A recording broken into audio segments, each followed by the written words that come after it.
A businessman has been kidnapped in Lenasia earlier this morning. The kidnapping took place on his return from Mosque. Bika, an Indian national, was grabbed by four men driving in a white Mercedes-Benz SUV. This is just the latest in an increasing trend of kidnappings. eNCA reporter Barry Bateman is following the story for us and joins us now. Good afternoon, Barry. In the week, we are dealing with fresh developments around the Mosque case. We now have another Indian businessman kidnapped in Lenasia. What are the details about this specific one? Yeah, good afternoon. Certainly another shocking incident of these kidnappings. Bika had been for his morning prayers at his mosque.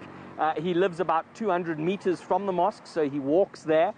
He had conducted the prayers and he was walking home.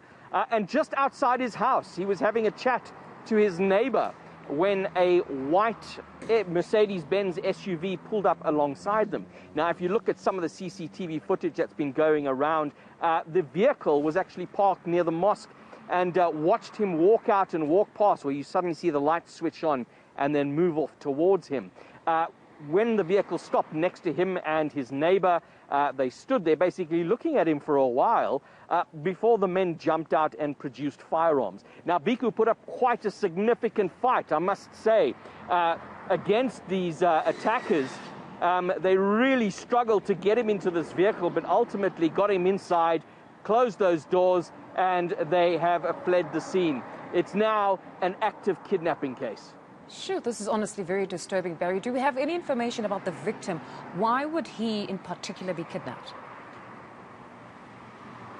You know, that's always the question that we're going to be asked. Now, what we do know about Bika, firstly, he is in the tobacco trade. We understand that he's a distributor for a specific brand of cigarettes. He's quite well known in his community. I spoke to a fellow congregant at his masjid who was saying he's a humble man. He's a very dedicated man, dedicated to his community.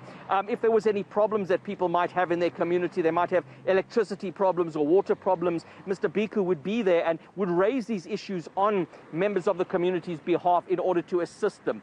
He always made himself available to his community. So somebody who appears to have been very accessible, somebody liked within his community, and somebody who gave back to his community. But then also that other side, from a business perspective, it does appear he was somebody who had money. And if we're looking at the type of crime that's been committed, it is the potential that this will be a kidnapping for ransom. Although I must stress, we do not have that confirmation at this stage.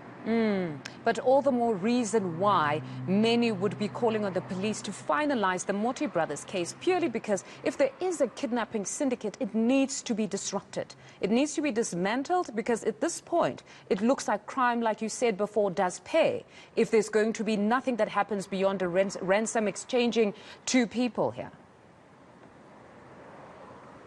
You are absolutely bang on the money, and that's exactly why the police want to have access to the Mosque boys, so they can get those statements and glean whatever evidence they can in an effort to try and track down the people who were responsible for that kidnapping.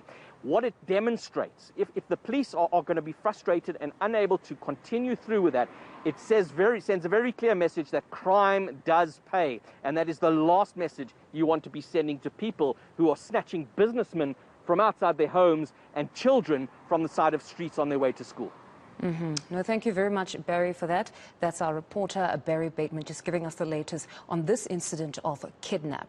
To this now, rather upcoming is